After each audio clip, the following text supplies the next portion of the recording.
Дегеним Улуттук гвардия 30 жыл мурун түзүлгөн Пантера.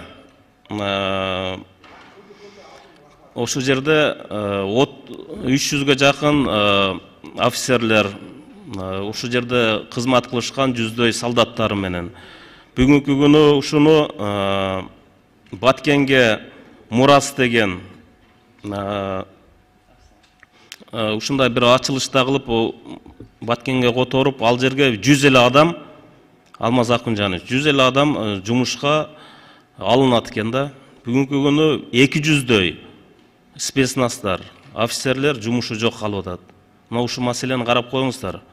Кече Баткенде кандай бир окуялар болду, мына ушул жерде ошо спецназдар, биздин ошо офицерлер ошол жерде кызмат кылышты. А бүгүнкү күнү 200 адам жумушу жок калып атат.